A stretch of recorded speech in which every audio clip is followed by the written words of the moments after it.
নিজৰ মুখাখন খুলি ৰাইজকে বুজাই দিলে who is Bhupen Bora. Who is Bhupen Bora এই বিষয়টোৰ প্ৰসংগত মুখ্যমন্ত্ৰী মহোদয়ক কেইটামান পোনপটীয়া প্ৰশ্ন সুধিব খুজিছোঁ। কিছুদিনৰ আগতে আপুনি ৰাজহুৱাকৈ প্ৰেছমিট পাতি কৈছিল যে ভূপেন বৰাই কংগ্ৰেছৰ পৰিৱৰ্তন যাত্ৰাত মহিলাৰ বিৰুদ্ধে অশালীন আচৰণ কৰিছে, অমাৰ্জিত মহিলাৰ ডিচেন্সি নষ্ট হোৱা আচৰণ কৰিছে আৰু অসমত মহিলাৰ বিৰুদ্ধে কৰা অশালীন আচৰণ কেতিয়াও মানি লোৱা নহয়। এই বিষয়টোৰ সন্দৰ্ভত আপুনি ডিৰেক্টৰ জেনেৰেল অফ পুলিচক কেবিনেট ডিচিশ্যনৰ জৰিয়তে গোচৰ তৰিবলৈ দিয়া হৈছে বুলিও ৰাইজক অৱগত কৰিছিল আৰু পৰৱৰ্তী সময়ত CIDৰ বিষয়ববীয়াও মীৰা বৰঠাকুৰ বাইদেউৰ ঘৰলৈ যোৱা আমি জানিবলৈ পাওঁ। এই বিষয়টোৰ সন্দৰ্ভত আঙুৰলতা ডেকা ডাঙৰীয়ানীয়েও ৰাজ্যিক মহিলা আয়োগৰ অধ্যক্ষা হিচাপে নিজাববীয়া গোচৰ ৰুজু কৰিছিল। একে সময়তে আপুনি কৈছিল যে ইমান অশালীন আচৰণ, এনে আচৰণ কৰা মানুহক পাৰ্টীয়ে দলৰ পৰা বহিষ্কাৰ কৰিব লাগে, নহ'লে দলৰ মানুহ এওঁলোকক লৈ কোনো অসমীয়া মানুহৰ ঘৰলৈ যাব নোৱাৰিব, ক'তোৱে যাব নোৱাৰিব। এনেধৰণৰ কথা কোৱাৰ পাছত কালি দেখিলোঁ আপুনি খুব উৎসাহেৰে ভূপেন বৰা ডাঙৰীয়াৰ ঘৰলৈ গৈছে আৰু কৈছে যে পাৰ্টীৰ মানুহ খুবেই উৎসাহিত, আপুনিও উৎসাহিত। প্ৰশ্নটো খুব স্পষ্ট, ভূপেন বৰা ডাঙৰীয়াই আপুনি কোৱাৰ দৰে মহিলাৰ বিৰুদ্ধে অমাৰ্জিত অশালীন মহিলাৰ ডিচেন্সি নষ্ট হোৱা কাম কৰিছিল নে নাই কৰা? মহিলাৰ বিৰুদ্ধে কৰা অশালীন আচৰণক অসমত আৰু বিশেষকৈ বিজেপি দল আৰু আপুনি মানি লয় নে নলয়? যদি নলয় তেন্তে ভূপেন বৰাক ৰঙা দলিচা পাৰি এইদৰে উৎসাহেৰে আঁকোৱালি জনাই আপুনি কি বুজালে? তাৰমানে আমি বুজিব লাগিব নেকি যে মহিলাৰ বিৰুদ্ধে অশালীন আচৰণ কৰা, অশ্লীল অমাৰ্জিত আচৰণ কৰা কোনো ব্যক্তিক বিজেপিয়ে নিজৰ দললৈ ৰঙা দলিচা পাৰি আদৰণি জনায়, অতি উৎসাহেৰে আদৰণি জনায়, তেতিয়াহ'লে মহিলাৰ শালীনতা, মহিলাৰ সুৰক্ষাৰ কথাবোৰ বিজেপিৰ বাবে, মুখ্যমন্ত্ৰী মহোদয়ৰ বাবে কিমান গুৰুত্বপূৰ্ণ? এই বিষয়টোৰ সন্দৰ্ভত আপুনি যিদৰে মত প্ৰকাশ কৰিছিল সেই মতৰ ভিত্তিতে আমি কথাখিনি কৈছোঁ। যদি অশালীন আচৰণ কৰিছে বুলি এখন ৰাজ্যৰ মুখ্যমন্ত্ৰীয়ে স্পষ্টকৈ ৰাজহুৱাকৈ কোনোবা ব্যক্তিৰ বিৰুদ্ধে অভিযোগ উঠাই DGPক সেই গোচৰ তৰিবলৈ দিয়ে, কেবিনেটৰ ডিচিশ্যনৰ জৰিয়তে সেই গোচৰ তৰা হয় আৰু তাৰ পাছত এইদৰে এখন নাটক আমি দেখিবলৈ পাওঁ, তাৰমানে আমি কি বুজিম যে মুখ্যমন্ত্ৰী মহোদয় কেবিনেট ডিচিশ্যন, DGP, CIDৰ দৰে সংস্থাৰ কোনো গুৰুত্ব নাই, এনে মানুহৰ মুখৰ কথাৰ কোনো ভেলু নাই, কেবিনেটৰ ডিচিশ্যনৰ কোনো ভেলু নাই, আৰু এনে মানুহ যাক আপুনি অপৰাধী বুলি কয়, যি মহিলাৰ শালীনতা নষ্ট হোৱা বুলি কয়, তাৰ পৰৱৰ্তী পৰ্যায়ত তেওঁলোকক ৰঙা দলিচা পাৰি আদৰণি জনোৱাটো আমি কি বুজাম যে মহিলাৰ শালীনতাৰ কোনো গুৰুত্ব বিজেপিৰ ওচৰত নাই নেকি? ডিৰেক্টৰ জেনেৰেল অফ পুলিচৰ দৰে এটা বিষয় বা CIDৰ দৰে সংস্থাসমূহ ৰাজনীতিৰ অংক, ৰাজনীতিৰ স্বাৰ্থ সিদ্ধি কৰিবলৈ বাৰে বাৰে ব্যৱহাৰ কৰা হৈ আছে নেকি? এনে দায়িত্ব, এনে সংস্থাৰ নিজৰ গুৰুত্ব, স্বকীয়তা, নিজস্বতা কিমান, এয়াও আজিৰ দিনত এক ডাঙৰ প্ৰশ্ন। আৰু এই ক্ষেত্ৰত ডিৰেক্টৰ জেনেৰেল অফ পুলিচ বা CIDয়ে নিজাববীয়াকৈ কি সিদ্ধান্ত ল'ব, তেওঁলোকৰ স্থিতি কি হ'ব, নে তেওঁলোকেও নেতাৰ হিচাপ নিকাচৰ অংকত আঙুলিৰ ঠাৰত নাচিব, স্বকীয়তা, নিজৰ মৰ্যাদা ৰক্ষা কৰিব পাৰিব নে নাই, এই প্ৰশ্নটো আজিৰ দিনত অতি গুৰুত্বপূৰ্ণ হৈ পৰিছে। আঙুৰলতা ডেকা ডাঙৰীয়ানীয়ে নিজাববীয়াকৈ মহিলা আয়োগৰ অধ্যক্ষা হিচাপে গোচৰ তৰিলে।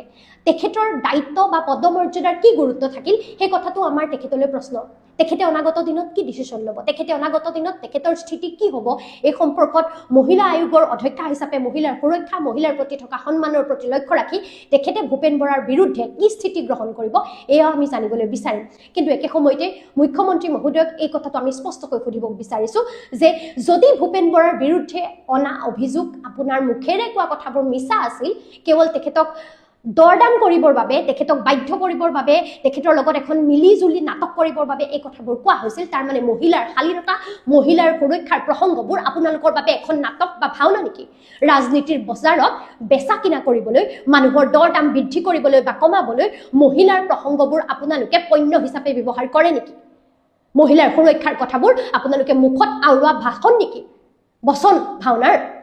যদি মহিলাৰ সুৰক্ষাৰ কথা কয় তেনেহ'লে সুৰক্ষা দিবলৈ চেষ্টা কৰক, আৰু যদি নহয় এই কথাবোৰ মিছা, কেৱল আপোনালোকৰ নাটক, তেতিয়াহ'লে ৰাজনীতিৰ বজাৰত মানুহৰ দাম বৃদ্ধি কৰিবৰ বাবে, বেচা কিনা কৰিবৰ বাবে মহিলাৰ প্ৰসংগ বাৰে বাৰে নেটানিব। একে সময়তে অন্য এটা প্ৰসংগ আনো।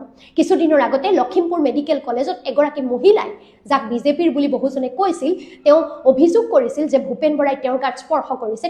ভূপেন বৰা তেওঁৰ হাজবেণ্ড নহয়, পিতৃ মাতৃ নহয়, ককায়েক ভায়েক নহয়, তেনেহ'লে কিয় স্পৰ্শ কৰিব? এই সম্পৰ্কটো বিজেপি আটাইতকৈ বেছি সৰব হোৱা দেখিবলৈ পাইছিলোঁ। সেই মহিলাগৰাকীৰ সুৰক্ষাৰ প্ৰসংগত এতিয়া বিজেপিয়ে কি স্থিতি ল'ব? চৰকাৰ হিচাপে চৰকাৰে কি স্থিতি ল'ব? যিগৰাকী মহিলাই অভিযোগ আনিছিলে, তেওঁৰ সুৰক্ষা, তেওঁৰ যি সন্মান হানি হ'ল, সেই সন্মান হানি হোৱাৰ ক্ষেত্ৰত কি স্থিতি থাকিব? ভূপেন বৰা ডাঙৰীয়াক সুধিবলৈ বৰ্তমান একোৱেই নাই। কিন্তু আমি বাৰে বাৰে মহিলাৰ নাম লৈ মহিলাক পণ্য হিচাপে ব্যৱহাৰ কৰি মহিলাৰ শালীনতা সুৰক্ষাৰ প্ৰসংগবোৰ আনি এইদৰে ৰাজনীতি কৰা কথাটো গ্ৰহণ কৰি ল'ব পৰা নাই। দ্বিতীয়তে আৰু এটা কথা বিজেপিৰ কৰ্মীসকলক কওঁ, এইটো আপোনালোকলৈ প্ৰশ্ন।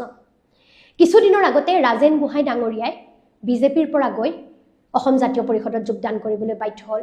1991 চনৰ পৰা বিজেপি কৰা ৰাজেন গোহাঁই বিজেপিৰ এজন পুৰণা কৰ্মী। বিজেপিৰ প্ৰতি তেখেতৰ দীৰ্ঘদিনীয়া ত্যাগ আৰু কষ্ট আছিল, আৰু তেনে বহু বিজেপিৰ কৰ্মীৰ বৰ্তমান নাজল নাচল অৱস্থা, পানীত হাঁহ নচৰা অৱস্থা।